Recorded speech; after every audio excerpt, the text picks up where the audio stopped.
In this video, I'm going to review the exit ticket that we just took so that you can correct any mistakes that you've made. For number one, I'm starting with this fraction 1/8. I want to turn it into a percent. I know that to turn a fraction into a percent, my denominator has to be 100. Well, 8 times something doesn't equal 100. So I can't just multiply times something. If I can't multiply, I'm going to find a unit rate to make my denominator 1. 8 divided by 8 is 1. 1 divided by 8 on my calculator is 0.125. Now that my denominator is 1, I can easily make that 100 by multiplying times 100. So 100 is my denominator, and on my calculator, 0.125 times 100 is 12.5. Once my denominator is 100, the number on top is my percent, 12.5%. Then to come up with a decimal, I had the fraction 1/8. To turn a fraction into a decimal, I do numerator divided by denominator. And 1 divided by 8 is 0.125. There we go. That's 1/8 as a percent and a decimal. Second part, we're going to go backwards. We have 1.125 and we want to turn that into a percent. So 1.125. I know I want this to be a fraction over 100. Right now it's not even a fraction, so I'm going to put over 1 underneath it. So that way I can easily multiply times 100. And I'm going to get 112.5 over 100. Now whatever number I have on top of the 100 is my percent.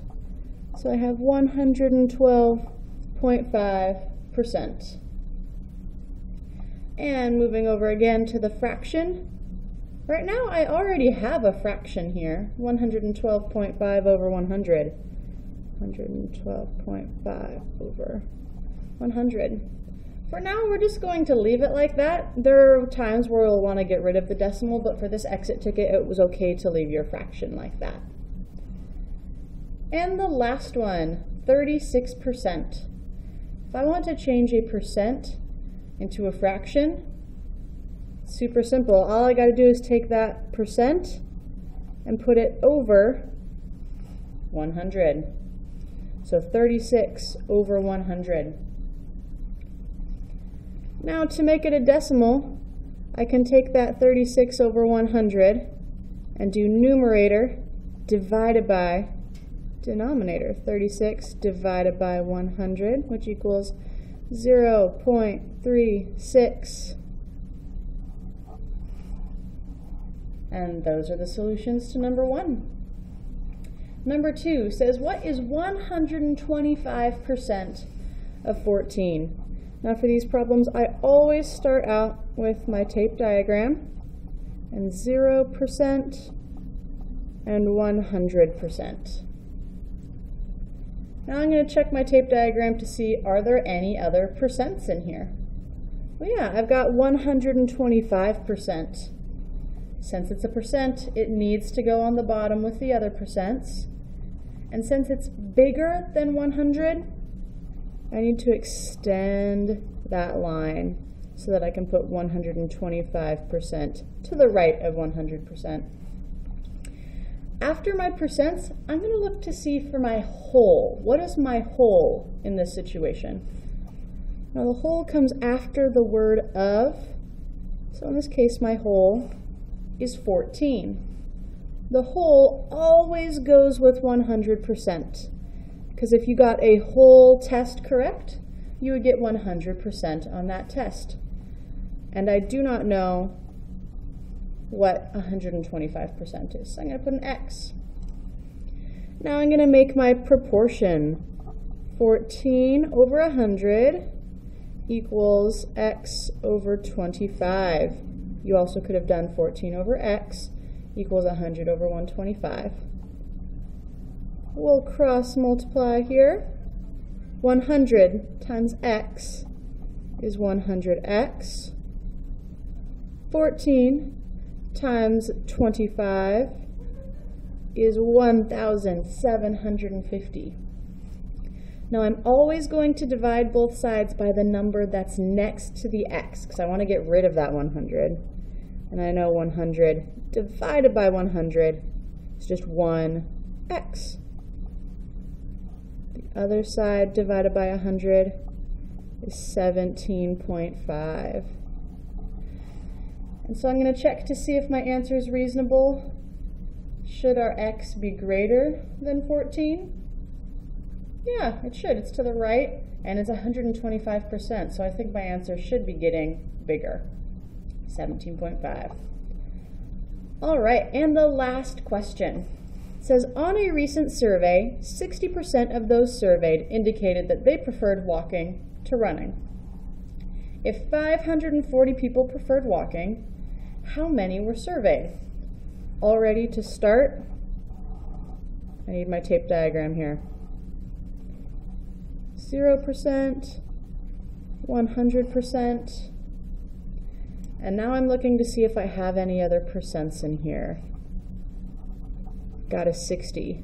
I don't need to make my line longer for that. 60% would be about right there. Now I'm going to look for my whole. It says if 540 people preferred walking, how many were surveyed? So I'm thinking, is my total the ones who liked walking or all of the people who were surveyed? My whole in this case will be all of the people who were surveyed. That was the total. Well, do we know how many people were surveyed? No, that's the question. So I'm going to put an X above my 100%. But I do know that 60% preferred walking and 540 people preferred walking. So 60% matches the 540. So now I'll set up my proportion. 540 over 60 equals x over 100. Cross multiply there. You get 60 times x is 60x. 540 times 100 is 54,000. I always divide by the number next to the x, which in this case is 60. 60. We get x equals 900. And let's check to see, is that reasonable? Should x be greater than 540? Yeah, absolutely. If 540 people preferred walking, there's got to be more people total that were surveyed. So 900 people were surveyed. Question B asks us, how many preferred running? Well, I know there were 900 altogether. 540 of them preferred walking. So the rest must have preferred running.